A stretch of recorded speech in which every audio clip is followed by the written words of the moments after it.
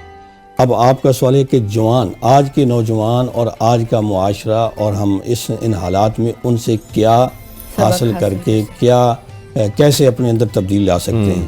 یہی چیز کہ بھئی ان کی ساری زندگی ہمارے لیے ایک نمونہ ہے.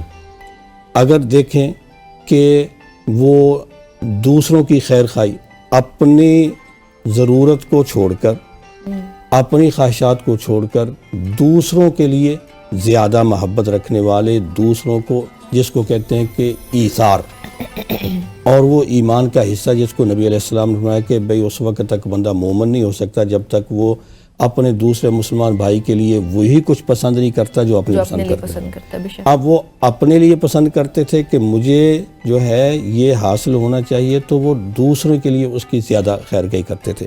ایک تو یہ سبق کہ ہمیں آج اپنے اندر تبدیلی جو لانی ہے، اپنی ذاتیات اور اپنی خواہشات نفسیات کو چھوڑ کر دوسروں کے لیے ترجیح دیں، ایثار دیں. اور پھر اس کے ساتھ اگر ہم کہیں اخلاقیات میں، اخلاق کا پہلو جو ہے یہ سب سے نمایاں ہے ان کا. جو بڑا ہے اس کا ادب، اس کا احترام. اب صحابہ کرام یہ بڑے جن کے میں نے نام لیے اور ان کے علاوہ کتنے صحابہ رضی اللہ تعالیٰ عنہ، اپنے والد علی رضی اللہ تعالیٰ عنہ کو چھوڑ کر باقی بھی صحابہ، چاہے وہ خلفائے راشدین رہے یا ان کے علاوہ دیگر صحابہ، اکثر صحابہ گزرتے اور یہ کہیں کھیل بھی رہے ہوتے، آ جا رہے ہوتے، صحابہ ان کے سر پہ ہاتھ پھیرتے، ان کو سلام کرتے تو یہ بھی اسی طرح ادب سے سلام کرتے. ایک یہ ادب ہے بڑوں کا ادب ہے. یہ بھی وہی اخلاق نبوی سے. دوسری طرف چھوٹوں کے ساتھ شفقت اور مہربانی. جب یہ بڑے ہوئے اور پھر چھوٹوں کو دیکھا تو اب چھوٹوں کے ساتھ جو ہے اپنے بچے ہیں یا چھوٹے نوجوان ہیں، ان کو کہیں آپ کو نہیں ملے گا کہ کسی کو ڈانٹا ہو، کسی کو ڈنڈا مارا ہو، کسی کو دھکا دے کر سائڈ پہ کیا ہو. یا یہ ہے کہ بھئی جب وہ خود خلیفہ بھی تھے، جب وہ سردار بھی تھے، سید بھی تھے، مسجد میں آتے جاتے، میدان میں آتے جاتے کسی کام کہ کہاں کی ہو کہ پروٹوکول کے طور پر کہ جی یہ آ رہے ہیں تو پیچھے ہٹ جاؤ.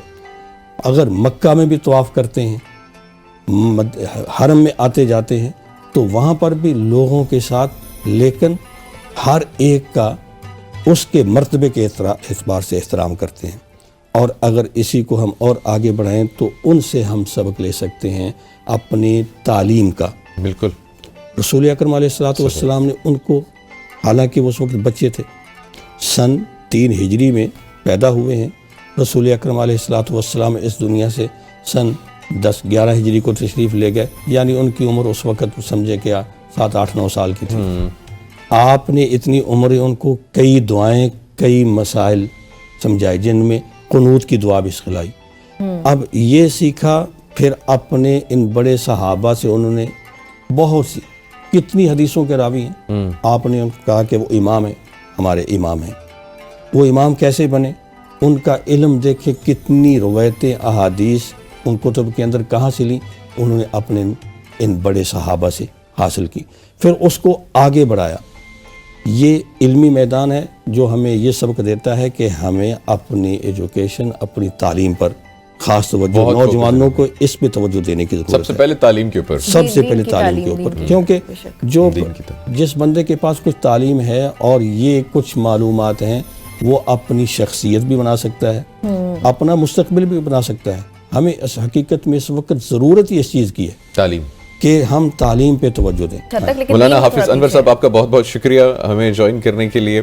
اور جیسے کہ نمرہ فرما رہی ہیں, دین اور دنیا دونوں کی تعلیم کی ہمیں اشد ضرورت ہے اور دینی تعلیم کی زیادہ ضرورت ہے. اللہ پاک ہمیں جو ہے وہ استطاعت اور ہدایت عطا فرمائے. خواتین و حضرات یہاں پہ شامل کرتے ہیں ایک چھوٹی سی بریک. آپ دیکھتے رہیے اوصاف رمضان.